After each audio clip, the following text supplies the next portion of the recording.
नमो भगवती वासुदेवाय। आज हम श्री गर्ग संहिता के विश्वजीत खंड का 43वां अध्याय सुनेंगे। इसमें हम सुनेंगे इलाव्रत वर्ष में राजा शोभन से भेंट की प्राप्ति, स्वयंभू मनु की तपोभूमि में मूर्तिमती सिद्धियों का निवास, लीलावतीपुरी में अग्निदेव से उपाय की उपलब्धि, देवनगर में मूर्तिमान वेद, राग, ताल, स्वर, ग्राम और नृत्य के भेदों का वर्णन। तो आइए शुरू करते हैं। श्री नारद जी कहते हैं, राजन इस प्रकार बृहदावर्ष पर विजय पाकर श्री यादवेश्वर हरि यादव सैनिकों के साथ इलाव्रत वर्ष को गए। मिथिलेश्वर इलाव्रत वर्ष में ही रत्नमय शिखरों से सुशोभित देवताओं का निवास स्थान, दीप्तिमान स्वर्णमय पर्वत गिरिराज धीराज सुमेरु हैं, जो मुमंडल रूपी कमल की कर्णिका के समान शोभा पाता है। उसके चारों ओर मंदर, मेरु मंदर, पुषारो तथा कुमुद, ये 4 पर्वत शोभा पाते हैं। इन चारों से घिरा हुआ वह एक गिरिराज सुमेरु धर्म, अर्थ, काम और मोक्ष, इन 4 पदार्थों से युक्त मनोरथ की भांति शोभा पाता है। उस इलाव्रत वर्ष में जम्बू फल के रस से उत्पन्न होने वाला जम्बूनाथ नामक सत्य सिद्ध स्वर्ण उपलब्ध होता है। वहाँ जम्बू रस से अरुणोदा नाम की नदी प्रकट हुई है, जिसका जल पीने से इस भूतल पर कोई रोग नहीं होता। राजन, वहाँ कंदप वृक्ष से उत्पन्न कादम्ब नामक मधु की 5 धाराएं प्रवाहित होती हैं, जिनके पीने से मनुष्य को कभी सर्दी, गर्मी, विवर्णता, कांति का फीका पड़ना, थकावट तथा दुर्गंध आदि दोष नहीं प्राप्त होते।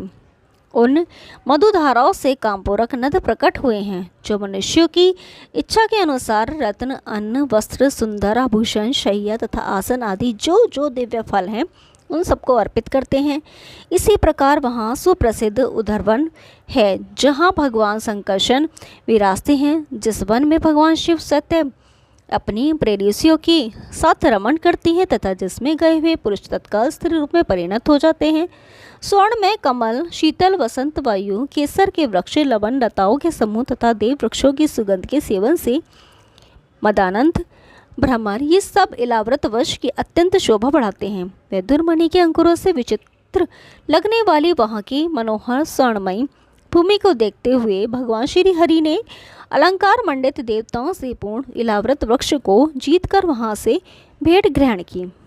पूर्व काल के सतयुग में राजा मुचकुंद के जामाता शोभन ने भारतवर्ष में एकादशी का व्रत करके जो पुण्य अर्जन किया, उसके फलस्वरूप देवताओं ने उन्हें मंत्राचल पर निवास दे दिया। आज भी वह राजकुमार कुबेर की भांति रानी चंद्रभागा के साथ वहाँ राज्य करता है। मिथिलेश्वर वह परम सुंदर शोभन भेंट लेकर देव प्रवर भगवान श्री कृष्ण के सामने आया। यदुकुल तिलक श्री हरि की परिक्रमा करके शोभन उनके चरणाबिंदु में पड़ गया तथा भक्तिपूर्वक प्रणाम करके उन परमात्मा को शीघ्र ही भेंट देकर पुण्य मंत्राचल को चला गया। बहुलाश्व ने पूछा, देवर्षि प्रवर, राजा शोभन के चले जाने पर भगवान मधुसूदन ने आगे कौन सा कार्य किया, यह बतलाइए। श्री नारद जी ने कहा, राजन, उस मंत्राचल के शिखर पर एक परम दिव्य सरोवर है, उसमें स्वर्ण में कमल खिलते हैं। यह देखकर किरीटधारी अर्जुन ने माधव श्री कृष्ण से कहा। अर्जुन बोले, देवकी नंदन, स्वर्णमयी लताओं और स्वर्णमय कमलों से व्याप्त यह अद्भुत कुंड किसका है, मुझे बताइए।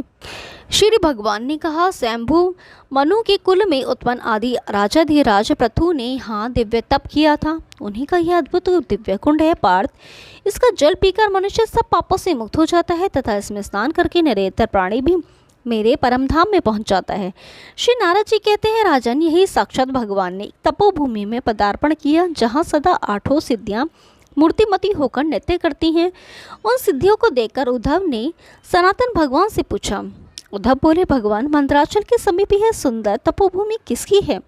प्रभु, यह कौन सी स्त्रियां मूर्तिमती होकर विराज रही हैं, कृपया यह बताइए। श्री भगवान ने कहा, उद्धव, यहाँ पूर्व काल में स्वयंभू मनु ने तपस्या की थी, उन्हीं की सुंदर तपोभूमि है, जो आज भी परम कल्याणकारी नी है। यही नारी रूप धारिणी 8 सिद्धियां सदा विद्यमान रहती हैं। यहाँ जो कोई भी आ जाए उसे भी 8 सिद्धियां प्राप्त हो जाती हैं। यहाँ एक क्षण भी तपस्या करके मानव देवत्व प्राप्त कर लेता है। चतुर्मुख ब्रह्मा भी इस तपोभूमि के महात्म्य का वर्णन करने में समर्थ नहीं है। श्री नारद जी कहते हैं, राजन, योग कहकर भगवान श्री कृष्ण अपनी सेना से घिरे हुए और बारंबार दुंदुभी बजाते हुए उन अत्यंत उत्कृष्ट प्रदेशों में गए जहाँ पूर्व काल में हिरण्यकश्यपु ने तपस्या की थी और जहाँ लीलावती नाम की एक स्वर्णमयी नगरी है। उस लीलावती के स्वामी साक्षात विधिहोत्र नामक अग्नि हैं, जो उत्तम व्रत का पालन करते हुए नित्य मूर्तिमान होकर राज्य करते हैं। उन धनंजय देव ने भी परम पुरुष परमात्मा श्री कृष्णचंद्र को भेंट देकर उनकी उत्तम स्तुति की। इस प्रकार सारे इलावत वर्ष का दर्शन करते हुए देवाधिदेव भगवान श्री कृष्ण वेदनगर में गए, जो जम्बूद्वीप का एक मनोरम स्थान है। उस नगर में भगवान निगम वेद सदा मूर्तिमान होकर दिखाई देते हैं। उनकी सभा में सदा वीणा पुस्तक धारिणी वाग्देवता वाणी सरस्वती सुंदर एवं मंगल के अधिष्ठान भूत श्री कृष्ण चरित्र का गान करती हैं। नरेश्वर, उर्वशी और विपरीचित्ती आदि अप्सराएं वहाँ नृत्य करती हैं। वे अपने हाव भाव तथा कटाक्ष द्वारा वेदेश्वर को रिझाती रहती हैं। मैं विश्वासुम, तुम्ब्रू, सुदर्शन तथा चित्ररथ ये सब लोग वेणु, वीणा, मृदंग, मुरुयष्टिम आदि वाद्यों को खड़ताल एवं दुदुम्बी के साथ विधिवत बजाया करते हैं। नरेश्वर वहाँ ह्रस्व, दीर्घ, प्लूत, उदात्त, अनुदात्त, सरत और सानुनासिक और निर्नुनासिक इन 18 भेदों के साथ स्तुतियाँ गाई जाती हैं। नरेश्वर वेदपुर में 8 तालों, 7 सर तथा 3 ग्राम मूर्तिमान होकर विराजते हैं। वेदनगर में राग रागनियाँ भी मूर्तिमती होकर निवास करती हैं। भैरव, मेघ, मल्लार, दीपक, मालकोश, श्रीराग और हिंदोल ये 6 राग बताए गए हैं। इनकी पृथक पृथक 5-5 स्त्रियां रागनियां हैं और 8-8 पुत्र हैं। नरेश्वर वे सब महामूर्तिमान होकर विराजते हैं। भैरव भूरे रंग का है, मालकोश का रंग तोते के रंग समान हरा है, मेघ मल्लार की कांति मोर के समान है, दीपक का रंग स्वर्ण के समान है और श्रीराग अरुण रंग का है।